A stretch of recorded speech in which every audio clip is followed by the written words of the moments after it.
new vlog na naman ang gagawin natin. So for today's video, ang gagawin natin is maghahanap kami ng dalawang entrepreneur na kung saan nagbago ang kanilang buhay. Dahil sa kanilang maunlad na negosyo. So samahan nyo kami maghanap. Let's go!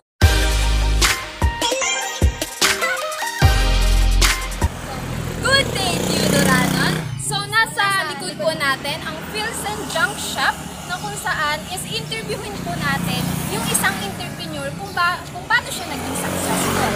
Let's go!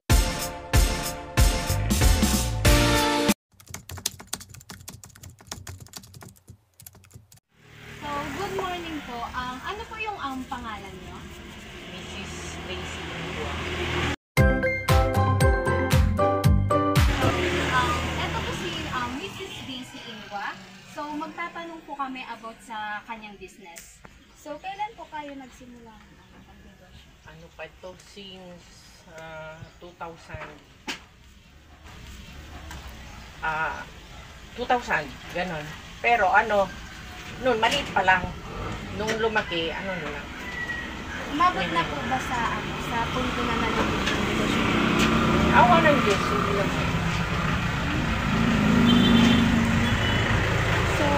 So, ano po yung mga paraan na iyong ginawa nung nagka-problema po yung iyong negosyo? Kung sakaling nagka-problema. Problem about specify. Anong klaseng problem? Financial, capital. Ano, question pa ako na. Kasi actually, wala naman akong na-encounter na yung sa capital kasi, ang nagkakaproblema yung isang negosyante pagka yung capital niya, pagka maliit pa hindi siya kontento. Pero pag ang isang negosyante sa maliit na kapital, kontento siya, tapos i-discarte niya kung paano yun may ruruling, wala siyang problema. So, ilan po yung naging kapital niyo? Gusto mo malaman? Real ba yan? Actually, hindi kayo siguro, sa bagay, year 2000 is maliit pa naman ang value ng pera. Nagsimula ako sa 120 pesos. Yes. Naging maunlad. Hindi naman kasi ganito yung kunti lang na item mo. Maliit lang. Ruling. Naging maunlad po ba itong negosyo?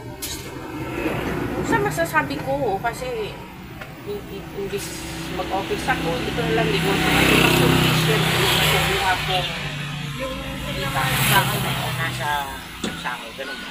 Ano po sa mga naipundar niyo? Mga ipundar ko? Yan, yung mga primero yung mga sasakyan sa dyan shop.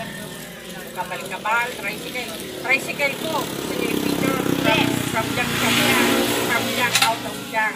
Lahat na gamit ko out of dyan. Tapos, ang pinaka-trophy ko, awa ng nakagraduate yung mga anak ko sa college. Tapos ngayon may graduating pa. Nagbahay ko. Sa mga balay ko. Ay, yan. Aram mo yung balay ko? Picture, nila. Pwede po. Tapos yung laog, parang junk shop na din yan. Tuta nilagan ko ng mga kabilyan. Ano po yung maibibigay yung payo para sa mga nagbabalak ng negosyo? Sa mga nagbabalak, una, halimbawa wala kayong sufficient capital, mag-start kayo sa maliit. Tapos, yung maliit na yung i-rolling. At marunong dapat tumawag ng pera. Huwag yung porque may nakuha ng bilinsya, gagastos agad. No, dapat, yung bilinsya nyo, kumuha lang kayo ng kunting percent doon na igagastos sa family o sa pagkain. The rest, pati yung existing capital nyo, i-rolling nyo. Ganon, ganon. Lahat, kunti lang yung kukunin mong paggastos, mga 20% lang, yung 80% pati yung capital, i-rolling nyo. Gaganda yung negosyo. Saka ito pa pinaka-secret ko, huwag kang maglalagay ng pera sa bulsa. Bakit? Tandaan nyo, kasi bilang negosyante, maraming temp. Pag may pera ka sa bulsa, maraming dadaan dyan, nagbebenta. Pag may pera ka sa bulsa, dukot agad, bili. Later on, makikita mo, wala ka ng pera. Kahit yung capital mo, naubos. Thank you po. kasi we're very thankful po kasi binigyan niyo kami ng oras para i-share po sa amin and also sa manunood po about your experience sa Innovation. Thank you very much.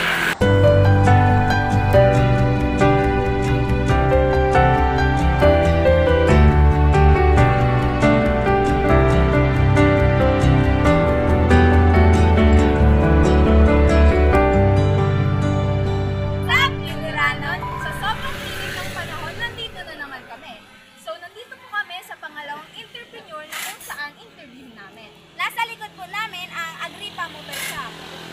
So, tara, kausapin natin. Let's go! Ano po yung pangalan ka? Ito naman umabot na sukat.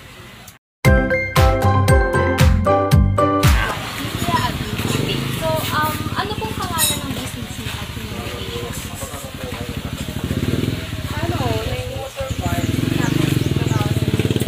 So, kailan niyo po ito inumpisa na?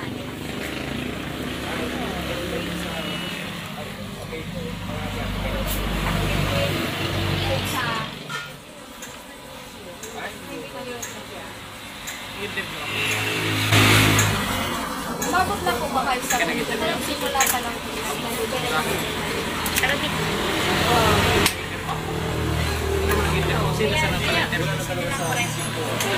Ay, ibo na kami. Ang ibig ko na po. Ito na gagawa niya ng bangkot. Pero gawin na ba?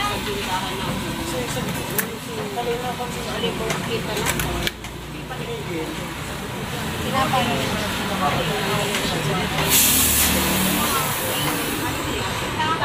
Pero, balik nga.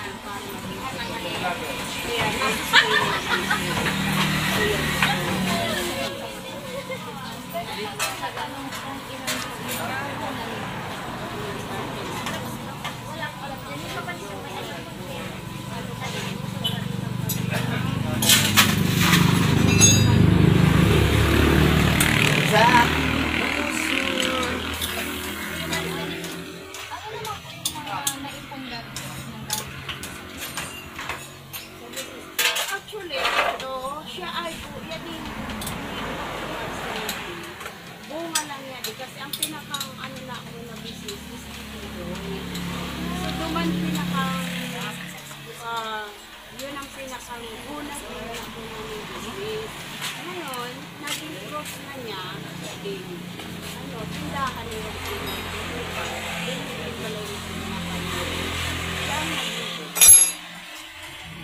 hindi siya talaga siguro. Duman siya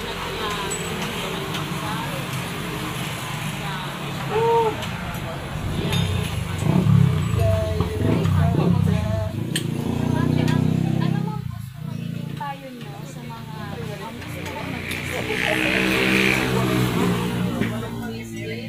Jake, nagulong ka na, Jake.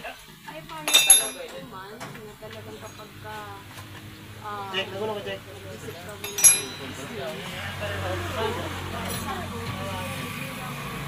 Grabe ang brad. Stickers.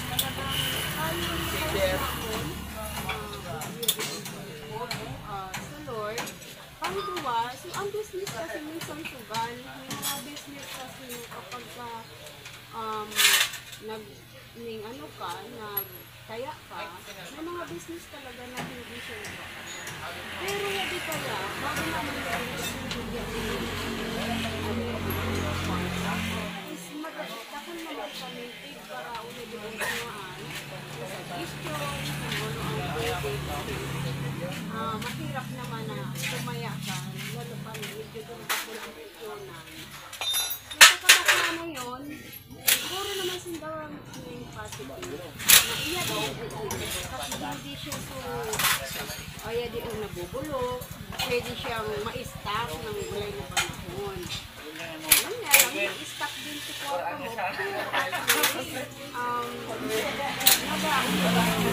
Yan, nami-maintain mo na. technical daw, hindi ka masisero. Talagang bukod naman siguro na planning ko, advice din kami sa ibang tao. Tungkol naman sa business, kung yun ba ay talagang okay na.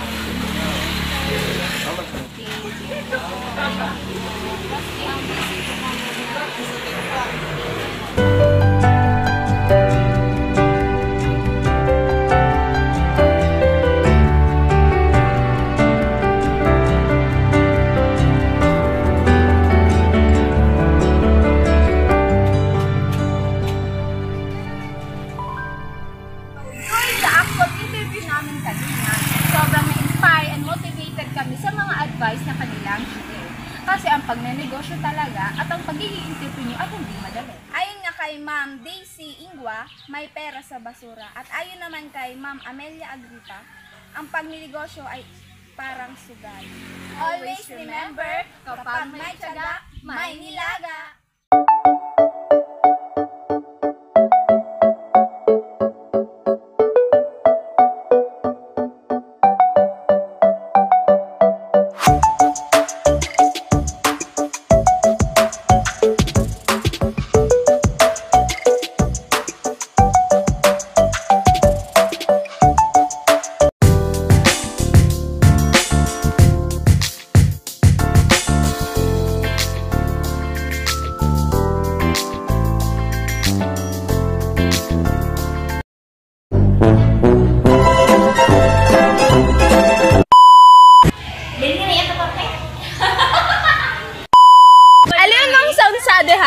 Ikatauban ka na? Oh my God, ang daming tao. Ano gagawin natin? What's up, Yudoranon? Nandito! Ang agripa mo.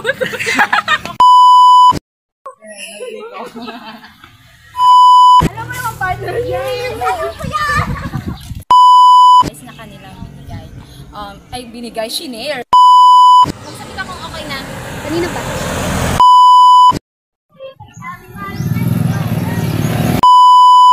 Kami malapit na po kami.